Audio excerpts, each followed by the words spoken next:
Hi friends, welcome back to my channel, and today I just want to sit and basically gush about a book that I have just finished reading that I'm absolutely obsessed with, and I honestly feel like I've taken it on as my personal mission to influence everybody to read.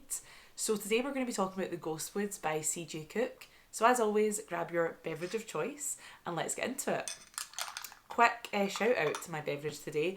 I attempted to make the brown sugar shaken espresso that I've had in Starbucks a couple of times because I'm obsessed with it right now, and it's turned out really nice. It's actually so accurate. I just googled how to make it and it was really easy and really accurate. Anyway, my tangent is over. We're here to talk about The Ghostwoods by CJ Cooke. Now, I read a physical copy of this book, but because I'm a nice person, I gave it to one of my friends to read, and I hope he appreciates it, and he better give me it back because it's a really pretty book. But yes, The Ghostwoods by CJ Cooke. This book has literally everything. It is like a buffet of my favourite genres. It just has a bit of everything, and I am just obsessed with it. So let's rein myself in. Okay, so set the scene. It is set in a mother and baby home in the 1950s/60s in the Scottish borders. So the mother and baby home is called Lichen Hall or Lichen Hall. I think it might be lichen, like, you know, like moss and like stuff that grows on like bark and trees. I think that's what it's meant to be. Anyway, so right off the bat, I'm into it because historical fiction. So if you don't know, these mother and baby homes were real places where basically unwed mothers would go to have their babies. The babies would then get adopted, and then the mothers would go back into society and act like nothing happened. Act like, you know, they didn't have a baby. It was all chill, fine. Doesn't sound traumatizing at all, right? So yeah, that was like tragic to read about, obviously. And I think I had like vaguely known that that was a thing. And I think it maybe came about like post-war, where maybe a lot of women were suddenly, you know, having babies out of wedlock or whatever. Things were maybe getting a bit more liberal, or women were taking a bit more risks because we'd just been through the war. Like, who knows what the case was, right? Sure, there's a lot of scientific, like, sociological reasons for it. But anyway, these mother and baby homes sprang up, and that was the basic idea. You would go, you would have your baby in secret because God forbid that you were a pregnant woman that wasn't married. You know, not so bad if you're a man, but God forbid that you got pregnant out of wedlock and you're a woman. Like, you just had to go away and you just had to deal with that and not tell anyone about it and just come back and just act like nothing happened. Despite the fact that you've just gone through such traumatizing experience and you don't have your baby. Anyway, that's probably a topic for another video, but yeah, that's the setting. So we follow two main characters of Pearl and Mabel, who are at this mother and baby home at different times, but their time ends up overlapping as the book goes on. But from there, honestly, this book, as I say, it just has everything. It is like a gothic novel. There's a bit of horror in there. There's a bit of witchy vibes, so you could class it as witchlit, I guess, as well, if you wanted. There's like an element of fairies, folklore, mystery, sci-fi. I mean, it just has everything. Straight up. It just has everything. I thought it was so well written. This is the first book I have read by CJ Cooke, and I am so excited to read her other books. And I also just love that it was set in Scotland, because I feel like I don't read that many books that are set in Scotland, and obviously I am Scottish, so it was really nice to like be able to relate to the characters on a deeper level, because some of the things that they would say, like colloquialisms they would use, just the way they would speak in general, things they would speak about, I could relate to. And also some of the place names that were mentioned, like Edinburgh, Dundee, Glasgow, Scottish borders, obviously I can picture them in my head a lot easier than books that I've read that are set in places that I haven't been to, or I've maybe only been to like once or something like that. We follow Mabel at the start, and Mabel discovers that she's pregnant, and it is a complete shock to her. She doesn't think she's ever had sex, so she's very confused as to how she could be pregnant. She has no memory. She has a sort of boyfriend at the time, but they've never been intimate, so she is just completely taken aback that, you know, the doctor is saying that she is pregnant. She's only, I think, 16 years old at the time, so she's sent away unceremoniously to this mother and baby home in the Scottish borders, and she's left to have her baby.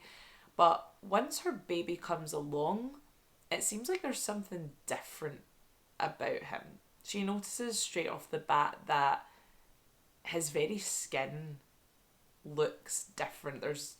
I don't want to give it away, but there's just something different about this baby, okay? So that's Mabel's side of the story. And then we also have this other character of Pearl. Now, Pearl is a nurse. She was in a sort of long-term relationship with this man, but he broke her heart. She ended up having a one-night stand and she fell pregnant. So again, unceremoniously shipped off to the mother and baby home to have her baby as well. What's really interesting is both of these characters' narratives overlap. I don't want to say too much about how that happens. It's really interesting. And basically these women, all these women that like come and go in the mother and baby homes, obviously trauma bonds. They share this trauma of not only being stigmatized because they've got pregnant out of wedlock, but also the trauma of obviously being pregnant and labouring and having a baby.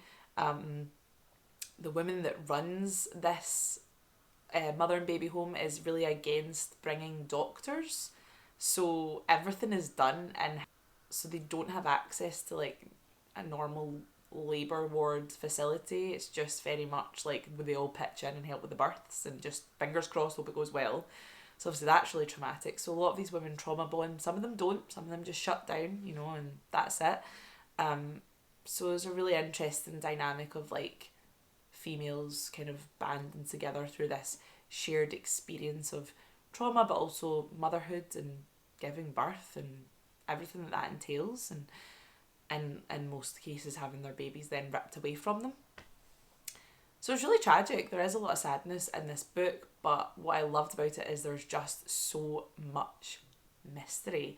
As I alluded to, the woman that runs the mother and baby home, Mrs. Whitlock, and her husband is ill. We don't really know what's going on with him. He's ill. But yeah, she runs this home, but she's a very strange character. I wouldn't say she's like nasty as such or like evil necessarily. In the beginning, she's just a bit standoffish, and obviously she doesn't like any doctors or nurses to be present. She just wants everything done. She just wants everything contained in this house. So you can also get this feeling of like isolation as well. The girls don't really get to like use the phone that much. They don't really get letters back home, anything like that. So there's very much like this feeling of isolation, which seems like it's kind of curated. And obviously there's the argument that could be for the reason that these mother and baby homes, the whole point of them is that you're not really supposed to know about them, right? It's tucked away somewhere that no one would really stumble upon, so that these babies can be born in secret and adopted away, and that's it. So whatever. But yeah, Mrs. Whitlock's an interesting character. And then there's also the character of their grandson Wulfric, who is a very troubled young boy that Pearl, one of our main characters, Pearl, is given the task of schooling him, which is comes with its challenges. So yeah, that is the basic setup. And at the back of the Lichen Hall, the house, Lichen Hall, I can never decide how I'm saying that. Lichen Hall, we'll say. At the back of this house is these ghost woods. So it's basically these, I can't remember if they're supposed to be dead trees, if they're just like white bark trees. But a lot of strange activity seems to be going on in these woods and in the house as well, but a lot of it seems to be centered around these woods. There's actually like a lot of like nature writing in it as well. I honestly, like, this book just has everything. It's absolutely amazing. I don't want to dive too much into all the different plot points and obviously give away what happens, but I really hope that I'm convincing you to read it, because I just thought it was amazing. When I tell you this book kept me guessing, I could not figure out what was going on. Genuinely. I was reading this book, I was like 75% through it, and I said to my fiance, I still don't know what's going on. I have no clue where this is going to go, no clue what's happening. But I loved that. I think that's really good writing, because I was still really invested.